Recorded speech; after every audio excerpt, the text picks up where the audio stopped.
Hi guys, Jay Knowlton here once again, and today's video, it's not going to be about visas. Congratulations, we've left up we've left that pool for now anyway. We might come back to it probably very soon. However, today I wanted to make a video about how Japanese women don't want you. So don't even bother coming to Japan. No. So I was looking on Reddit, which of course could be the source of like thousands of videos in the future, really, because there's so much good stuff on there. And it was basically a post from a guy who had said, "Oh, I've been matched with lots of Japanese girls on Bumble, which is a dating app. Is this normal?" And he kind of put a screenshot of his Bumble, and there's just like tons of girls messaging him. But they clearly look like bots, and the way that they're written, it kind of doesn't look like a real person's writing them. But what was funnier is the comments that were underneath this post. And it kind of paints a bad picture for any of you guys who want to come to Japan just for meeting a Japanese girl, especially if you're a white guy, as a lot of these comments seem to be targeting, because they're quite funny. So one person says, "Gaijin hunters are a thing, but I'm guessing this guy is a good-looking Asian guy. Probably Japanese or Korean with a K-pop star look. If he was white, they'd be talking in English first." Now, I want to go through the term gaijin hunters. Like, to be honest, I don't know if gaijin hunters are still a thing. But what this term refers to was Japanese women who specifically target foreign men as kind of like hookups. Well, how do you say that word normally? Hookups, to kind of have a fling with. And they would just basically just go out and try to meet as many guys as they can, and just have fun, I guess. As adults, you are free to do whatever you want. However, I wonder if there is like a Japanese stigma. For example, if a white person was to go and just date loads of Asians, they would accuse him of having like yellow fever and kind of be looked down upon. So I wonder if there's a similar thing there. To be honest, I have had experiences with gaijin hunters in the past. I had a pen pal before I came to Japan who I would talk to just by email, practicing Japanese. And I'm going to change the name. All the girls in this are going to be named Sadako. All the girls. Maybe just this one girl are going to be named Sadako. But basically, so after I got to Japan, I met up with Sadako. And she was very quick to want to do stuff. Very, very quick. And interestingly, about 6 months later, I had taken the JLPT exam. And there was a guy from Ireland. And he was part of the JET program, and he said they have like meetups. So if I ever want to meet with a load of like other, expat immigrants or whatever, just come to one of those meetups. And I was like, "Oh yeah, I'd heard about a few jets because of my friend Sadako." And he was like, "Oh, is this Sadako from the university?" And he was like, I was like, "Oh yeah, that's her." I was like, "Oh yeah, everyone's met Sadako." And I was like, "Oh, it's one of those situations." But yeah. So these kind of people do kind of just target foreigners, but they're not for marrying. They're not for long term. They basically just want hookups.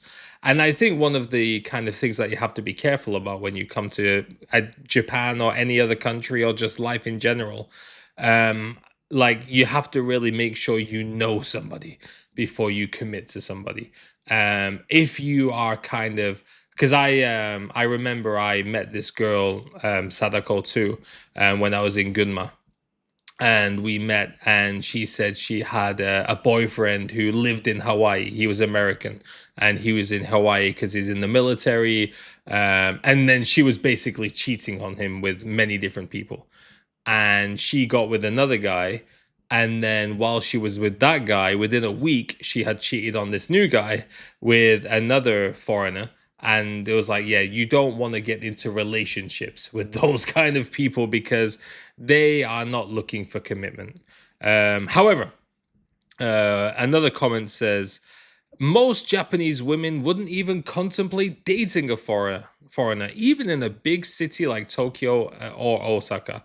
Now, on social media nowadays, you get loads of these kind of, these street interviews, and they'll be like, what countries people would you like to date? Those kind of videos I find so strange because, like, if I was in England, you would never ask someone, like, what country's person, what nationality would you want to date?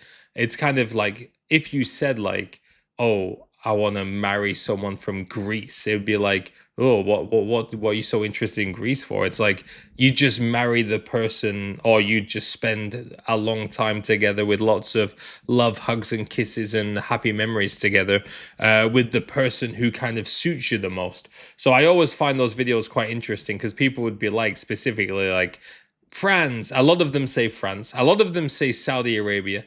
A lot of them say, like, Britain, Australia, America. So it is quite interesting how they kind of choose a country rather than, well, I guess they're being asked on the street. However, if two people meet and they are just compatible and they get on, it doesn't really matter where they're from. And then finally, you clearly don't know Japan. Dating a white guy is almost certainly seen as a downgrade to dating a Japanese man. You dweebs think Japan is like the Philippines is hilarious, but not surprising. So, I guess what she's saying, this person is saying, is in the Philippines, dating a white person is kind of like the crown jewel. You're gonna be wealthy, you're gonna have a good, safe life, you're gonna look cool. Whereas in Japan, and whilst I don't agree with this comment, I think one thing that I can definitely say is if you date a foreigner, your capacity for a bigger future potentially could be more limited depending on where you end up. If you go to that person's country, like if you married an Australian and went back to Australia, that person could build their career in Australia. And also, you would probably be likely to get a nicer career in Australia because they pay more and they don't necessarily choose people based on nationality as much.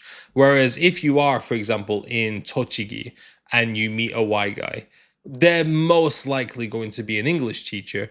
And if you're in Tochigi, or if you're in Shimane, or if you're in Saga, you're probably not going to get a big salary. Whereas a Japanese person might be able to become management in a company, build their own company much easier. In that regard, maybe it could be seen as a downgrade. I don't know. I don't really know. However, in Tokyo, the big cities, I mean, the sky's the limit, right? So, in a weird way, I kind of agree that economically and financially for building the future, dating a foreigner could be a downgrade than being with another Japanese person. I think that's uniquely places like Japan, Korea, China, where careers are very limited and visas are always visa dependent. Sorry, I'm bringing up the visa.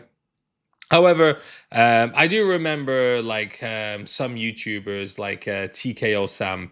I think he used to always go on about, like, if you've come to Japan, you must marry a Japanese person, or else you've wasted your time.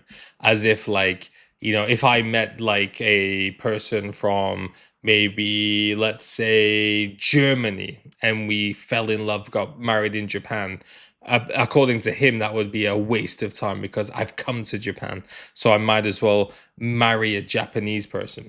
But it is very weird to, like, I don't know, like, of course, I've been married like 10 years now, and my wife is Japanese and I'm not Japanese. But we don't go day to day being like, wow, my Japanese wife, good morning, how are you today? Hello, my British husband, I'm doing well. How are you, my British husband? We just exist as two different people. Just like if we were in the UK, it wouldn't be this kind of like, you're Japanese, I'm British. It's just like we're two people who just happen to be from different places. Sometimes dating in Japan is hard because Japanese people are very busy. And there's been times where I have dated somebody and I literally didn't see them for weeks because they would just say they're too busy with work. There's quite a lot of ghosting in Japanese culture. I've noticed, like a guy who I used to see in the gym. He was from Britain and he was engaged to a Japanese woman, and suddenly she just blocked him, never returned his calls, disappeared. They used to live together. She just disappeared. And he literally never saw her again. And they were engaged to be married. And he was devastated because he was like, we've been together for so long. We'd been planning our wedding. And now she's just like, she literally just disappeared off the face of the earth. Just, I don't know. I mean, those kind of things are hard to plan for, but also be careful that some people might try and treat you as like a language exchange partner under the pretense of dating. So if somebody is very, very insistent that you use only English, and stuff like that, just be careful of what the purpose of being together is. But of course, just try and be normal as well. But yeah, guys, you're never going to get married to a Japanese person, so don't even bother. That's the clip for the video. Thanks all for watching. I'm going to go play Marvel Token Fighters because luckily I'm already married and she can't be put off by me playing video games anymore. Bye.